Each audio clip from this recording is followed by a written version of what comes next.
setelah selesai berdakwah di Babilonia, tugasnya selesai, maka Nabi Ibrahim diperintahkan untuk pindah ke Palestina yang dulu adalah namanya Baitul Maqdis atau wilayah-wilayah Syam. Syam, kalau sekarang Syam itu sudah terpecah menjadi Palestina, kemudian dijajah Israel, kemudian ada Suriah dan lain sebagainya. Nah, wilayah-wilayah Syam di kurang lebih daerah sini. Nah, tinggal di sini bertahun-tahun. Bertahun-tahun hidup bersama bersama Sarah, tetapi belum juga dikaruniai putra. Singkat cerita, Allah perintahkan Nabi Ibrahim dan Sarah untuk hijrah ke Mesir. Hijrah ke Mesir. Nah, di Mesir, di kota Mesir, negeri Mesir ketika itu sedang dipimpin oleh seorang raja yang raja ini terkenal sebagai raja yang punya kelainan. Apa kelainannya? Perempuan yang sudah bersuami. Kalau yang masih gadis, cewek tidak mau. Nah, akhirnya Nabi Ibrahim dan Sarah agak bingung mau masuk Mesir. Karena Sarah sudah punya suami yaitu Ibrahim. Sementara Sarah terkenal perempuan yang sangat cantik. Itu Sarah. Para nabi itu istrinya kok ya dilalah ayu-ayu. Tidak tahu. Memang qadarallahnya seperti itu. Tidak ada nabi yang istrinya tidak cantik. Tidak ada.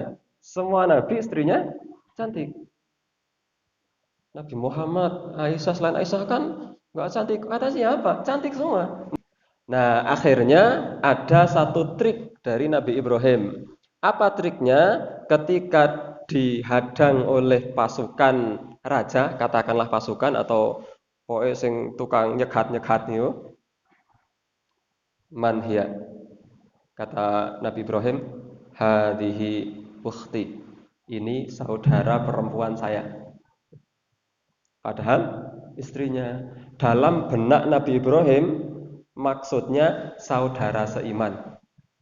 Bukankah Rasul bersabda al-muslimu akhul muslim? Nabi Ibrahim ngapusi mboten? Mboten, wong pancen saudaranya, saudara seiman, bukan saudara kandung. Nah, atas dasar perkataan inilah ketika para manusia di mahsyar datang kepada Nabi Ibrahim alaihissalam, wahai Ibrahim, engkau adalah kekasih Allah, isfa' lana ila rabbik, wahai Ibrahim, mintakan kepada Allah syafaat untuk kami. Nabi Ibrahim tidak mau. Karena Nabi Ibrahim teringat dengan kesalahannya berupa pernah berbohong 3 kali. Salah satunya ini. Meskipun hakikatnya tidak berbohong, tapi Nabi Ibrahim menganggap itu sebagai sebuah kebohongan. Padahal tidak berbohong. Mbak ngapusi pun ping pinten? Bulan baleni. Tetapi pada akhirnya ketahuan. Konangan. Kalau Sarah itu ternyata istrinya Ibrahim, bukan saudara. Maka akhirnya kemudian singkat cerita ditangkap oleh raja. Sebagaimana tadi kita sampaikan, raja Mesir ketika itu kalau ada perempuan cantik sudah bersuami seneng. Secantik-cantiknya perempuan belum bersuami tidak mau. Apalagi tidak cantik belum bersuami. Ini cantik dan sudah bersuami, pengen langsung ditangkap oleh para penangkap, oleh para istilahnya pengawal, orang yang bertugas untuk itu, kemudian diserahkan kepada raja Mesir ketika itu. Siapa namanya tidak tahu. Gelarnya adalah Firaun. Tapi bukan Firaunnya yang terkenal itu. Kalau Firaunnya yang terkenal di mana? Di Ramses. Ramses itu juga julukan. Fir'aun yang berhadapan-hadapan dengan Nabi Musa itu nama aslinya, sebagian mufassir mengatakan Walid bin Mus'ab Ar-Royan. Julukannya Fir'aun. Fir'aun itu gelar. Fir'aunnya zaman ini namanya siapa tidak tahu. Pokoknya Raja Mesir. Akhirnya ditangkap, kemudian diberikan kepada Raja Mesir. Ibrahim ditangkap, tidak boleh bersamai Sarah, maka akhirnya kemudian Saya bahasanya tak perhalus. Misalnya enten lari-lari alit. Kemudian sang raja membawa Saroh ke kamar. Kemudian raja ingin menyentuh Saroh. Ketika raja ingin menyentuh Saroh, tiba-tiba tangan raja tidak bisa bergerak. Tangan raja tidak bisa bergerak. Anteng, kaku. Maka kemudian raja berkata kepada Saroh, apa yang sudah kamu lakukan? Kata Saroh, saya berdoa kepada Tuhan saya agar Tuhan saya menyelamatkan aku dari kamu. Kata Raja Mesir, kalau begitu doa sama Tuhanmu agar Tuhanmu melepaskan tangan saya. Saya janji tidak akan menyentuh. Ya Allah, lepaskan belenggu raja. Bisa bergerak. Saking cantiknya Saroh, lali. Nek pun janji. Akhirnya didekati lagi, ingin disentuh lagi, tidak bisa bergerak. Semakin banyak yang tidak bisa bergerak, dua tangannya tidak bisa bergerak semua. Apa yang kamu lakukan? Saya kembali berdoa kepada Allah agar Allah menyelamatkan saya dari engkau. Kata Raja Mesir, kalau begitu berdoalah sama Tuhanmu agar Tuhanmu melepaskan tangan saya. Saya janji tidak akan menyentuh kamu. Ya Allah, lepaskan tangan Raja Mesir. Maka terlepas. Lupa dengan janjinya. Maka yang ketiga kalinya ingin menyentuh Saroh, Allah jadikan seluruh tubuhnya tidak bisa bergerak kecuali wajah dan lisan. Tangan, kaki, semuanya tidak bisa bergerak. Dan Raja Mesir sudah tahu pasti gara-gara doanya Saroh. Langsung Raja Mesir berkata, doa lagi sama Tuhanmu, minta lagi agar Tuhanmu melepaskan belenggu, agar Tuhanmu menjadikan saya bisa bergerak. Saya berjanji sejanji-janjinya, saya tidak akan menyentuh kamu. Saroh orang yang baik hati. Coba ibu-ibu, walah kuno rasake. Ya Allah, lepaskan belenggu raja. Maka terlepas. Raja menepati janji. Maka raja membiarkan Saroh pergi. Saroh pergi, raja ketakutan. Kalau di luar Saroh doa lagi, saya mau minta tolong sama siapa? Akhirnya mengambil hatinya Saroh, tunggu. Saroh dipanggil, raja kemudian keluar, mengambil satu pembantu terbaik semesir. Terbaik semesir. Pembantu itu bernama Hajar. Dan kemudian diberikan kepada Saroh. Untuk kamu, silahkan pergi. Maka Saroh membawa Hajar. Ora sida dimek malah oleh badi. Maka akhirnya Saroh kemudian punya teman namanya Hajar. Ini pembantunya. Saya tulis kecil, pembantu. Akhirnya singkat cerita selesai tugas Nabi Ibrahim di Mesir, kembali ke Palestina.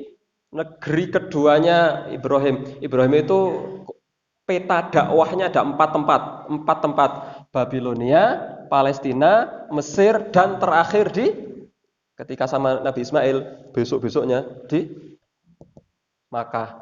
Sampai membangun Ka'bah, itu terakhir peta dakwahnya Nabi Ibrahim.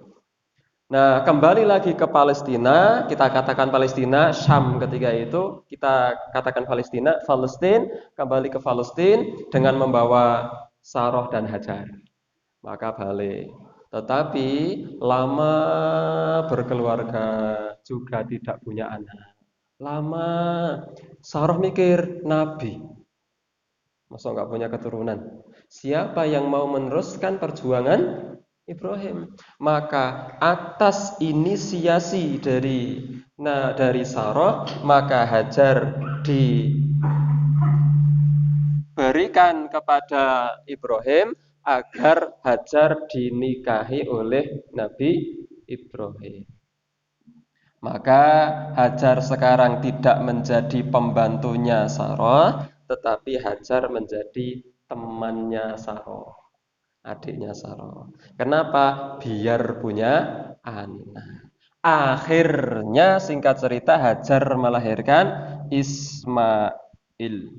Singkat cerita lagi, Allah perintahkan Nabi Ibrahim membawa Hajar dan Ismail yang masih sangat kecil untuk pergi dari Palestina menuju Makkah yang ketika itu belum bernama Wakah, biwadin ghairi dzi zar'in 'inda baitikal muharram, tanah tandus, tidak ada tanaman apa-apa.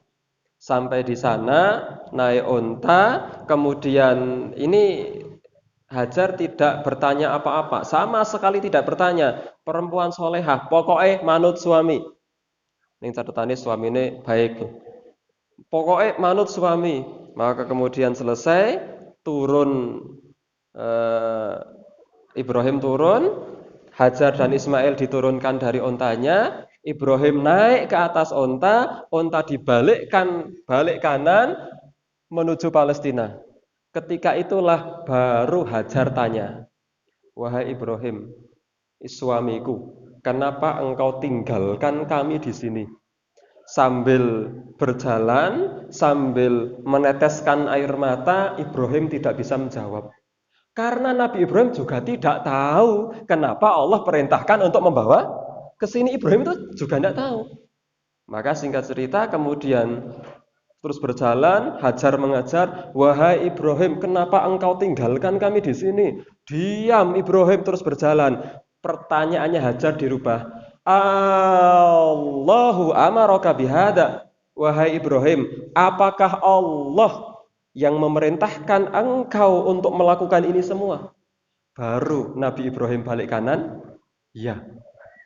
Balik kanan lagi, jalan Hajar dengan lantangnya, dengan ikhlas dan yakinnya mengatakan, "Idzan lan yudayyi'anallah." Kalau begitu, Allah tidak mungkin menyia-nyiakan saya. Pulanglah. Akhirnya pulang. Nah, yang singkat cerita akhirnya ada Zamzam, Sofa Marwah dan seterusnya itu kisahnya kita tinggalkan. Nah, kisahnya kita balik ke Ibrahim. Ibrahim yang di sini. Nah, di sini Ibrahim pulang ke Palestina menemui Saroh. Bertemu dengan Saroh, singkat cerita punya anak. Pergi ke sini lagi bersama Saroh. Kemudian akhirnya Saroh mendapatkan kabar punya anak. Yang anak itu kemudian diberi nama Ishak. Yang kelak juga akan menjadi nabi. Ishak ketika tumbuh dewasa menikah punya anak namanya Yakub yang tumbuh menjadi nabi. Niki nabi mawon. Ibrahim nabi, Ismail nabi, putra sang mriko nabi, wayahe nabi, padahal keponakannya Ibrahim juga nabi. Sinten? Nabi Lut niku nabi ya. Nah, Yakub itu punya 4 istri. Istri yang pertama namanya Liyah atau Lea. Lea atau Liyah. Nah, Liyah itu punya 6 anak.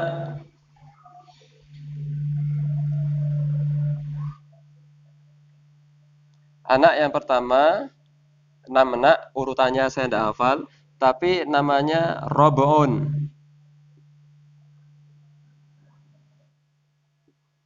Sam'un, orang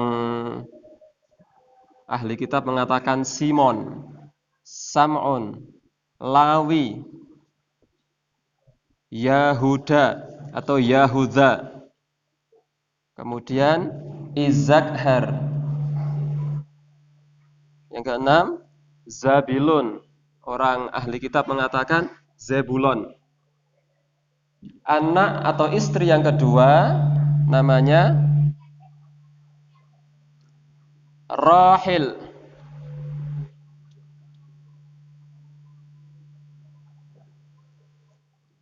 Rohil punya 2 anak. 2. Namanya anak yang pertama dan yang kedua Yusuf. Yusuf inilah yang besok akan menjadi nabi. Dan yang kedua namanya Bunyamin. 6 tambah 2 pinten? 8. Istri yang ketiga namanya Zilfa atau Zulfa. Anaknya 2. Namanya Jad. Yang kedua Ashir. Kemudian istri yang keempat namanya Bilha atau Balha. Punya anak 2. Namanya Dan. Yang kedua namanya Naftali. Dihitung saniki 6 2 2 2 pinten? Pinten? 12. Ini Nabi Yakub. Saya bawa ke sini Nabi Yakub punya anak jumlahnya 12. Salah satunya bernama Yusuf. Orang ahli kitab mengatakan Yosef.